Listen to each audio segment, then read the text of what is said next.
A search party prepares for a busy weekend. I'm here to find Suzanne. Suzanne Morphew went missing on Mother's Day. No arrests, few leads, and now a family taking matters into their own hands. I got divers. We got underwater cameras and we got sonar. So we'll deal with whatever comes our way. In Colorado and nationwide, demonstrators demand justice for Breonna Taylor, a black woman killed by Louisville police in her own apartment. People is pissed off, people are angry, people are sad, people are exhausted. Breonna Taylor will never get to fulfill her dreams of becoming a nurse. Today, we learn the officers who shot Breonna Taylor will not face charges directly tied to her death. We're not here to destroy, we're here to really rebuild. The decision before my office as the special prosecutor in this case was not to decide if the loss of Ms. Taylor's life was a tragedy. The answer to that question is unequivocally yes. Kentucky's Attorney General acknowledged that his decision will not be popular. 2 officers face no charges for the March 13th shooting that killed Breonna Taylor. Officer Brett Hankinson will face charges for wanton endangerment for firing through a door. He will not face charges of manslaughter. And tonight, crowds are gathering in cities across the United States. Air Tracker 7 providing a live picture of the crowd in Denver. Denver7's Gary Brode is live with that crowd tonight. And good evening, Gary. Hey, good evening, Anna. Right behind me here at the state capitol, there are quite a few people upset with the lack of charges in Breonna Taylor's case. Now, the protest itself is set to begin here any time now, but keep in mind that the protesters have been calling for charges for more than 6 months at this point. I talked to one of the organizers who says she was disappointed, but not really any charges to really drop at this point, just because, as she says, that is just another example of how black women have been disrespected in America. Now, for tonight's protest, one of the organizers says that they are meeting to spread the message and say they will continue to protest and demand legislative changes. That organizer says they also may be planning a march. The route yet has not been picked out, but likely will be marching after protesting here in front of the state capitol. Reporting live here in Denver, Gary Brode, Denver7. Gary, thank you. The driver of this Jeep will not face charges. You've seen this video showing him going through a crowd of protesters blocking I-225 in Aurora, July 25th. Well, today, District Attorney George Brockler announced he won't charge the driver, and his reasoning can be broken down into 3 parts. 1, the protesters were illegally on I-225. 2, the driver of the Jeep did not go out of his way to hit the protesters. And 3, the driver of the Jeep didn't have a safe place to pull over and was left with no choice but to drive through the protest. What would a normal person in that situation do? And if someone back there is watching this on Facebook Live saying, well, I would have stopped and tried to figure out why they hit me, I wouldn't have. And Brockler said today his office is still looking for evidence in this case.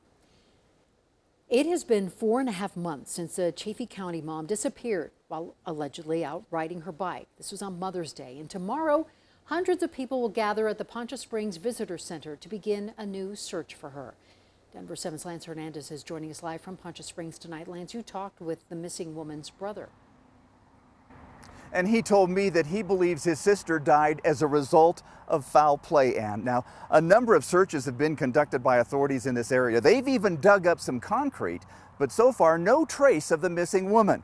Now, 450 people have volunteered to take part in this search, which could last upward of 5 days. So we just got a small flat bottom boat here and a pair of simple kayaks for the smaller waters. Andrew Mormon is ready to search. He's looking for his sister, Suzanne Morphew, who's been missing since Mother's Day. I've got 2 nieces that don't know where their mom is.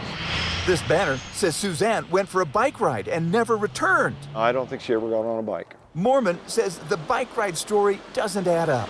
He says the bike was found at the bottom of this cliff but wasn't damaged, and there was no blood. There certainly would have been some evidence of injury at the bottom of that hill, and there was none.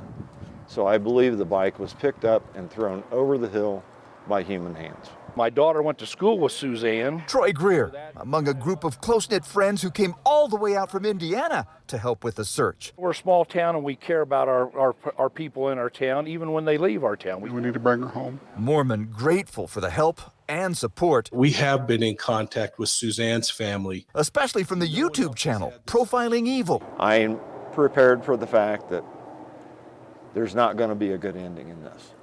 But closure would be as good as I could ask for. He has a message for his two nieces. If you can, please reach out to your grandfather. He's not going to question you. He just wants you to know he loves you and he wants to know you're okay.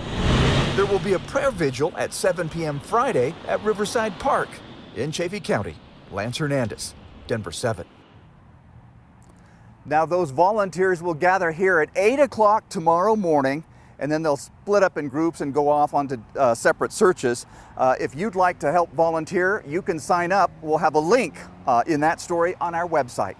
Again, Lance Hernandez, back to you. This is also heartbreaking. Thank you, Lance. 3 men with guns robbed a Circle K in Golden just after 2 o'clock this morning. They held a gun to the clerk's head for nearly 2 minutes straight while they ransacked the place. And they got away with $72 and the clerk's personal belongings. Police released the surveillance video late this afternoon, which indicates those suspects may have been dropped off at a home in the Golden Terrace neighborhood. So if you have any information, please call Crime Stoppers. In keeping with Supreme Court tradition, Ruth Bader Ginsburg's former clerk, Phil Weiser, that is our Attorney General in Colorado, stood guard at the Supreme Court while Ginsburg lay in repose today.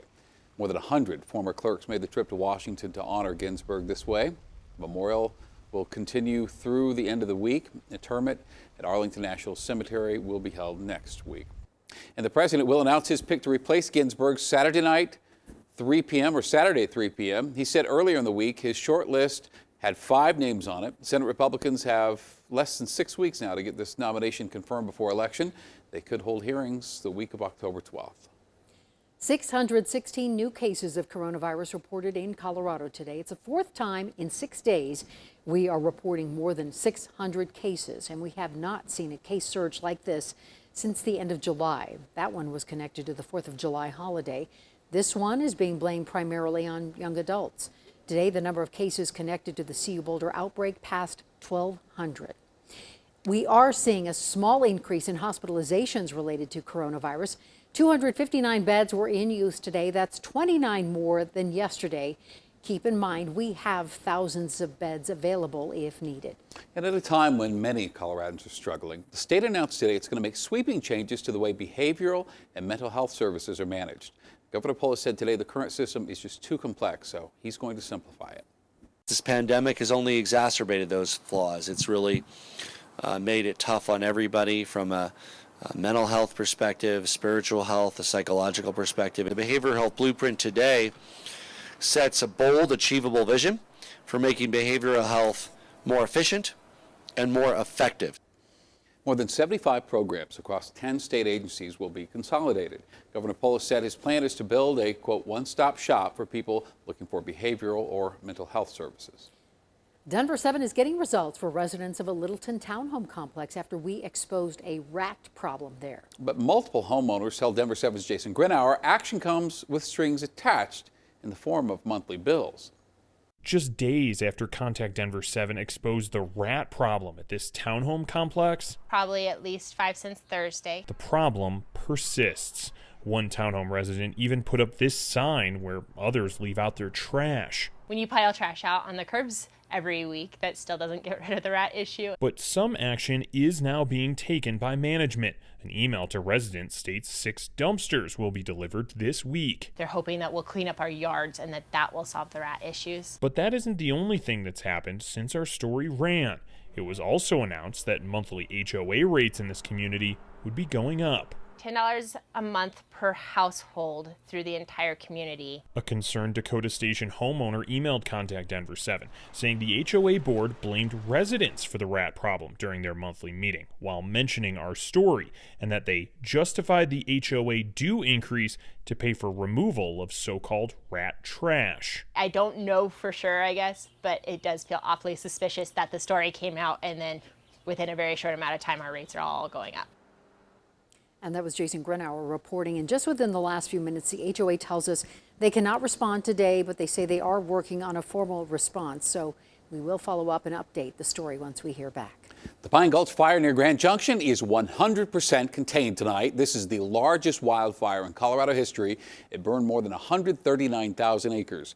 Officials think this started with a lightning strike July 31st. Listen, we know really how lucky we are to live here in Colorado, and tonight 2 towns in the Denver metro are among Money Magazine's 20 best places to live. Parker, Colorado, number 2 in the country. The authors of the study praise the city's affordability and community vibe. Broomfield also made the list at number 18. The magazine gave the city high marks for its location and relatively affordable home prices.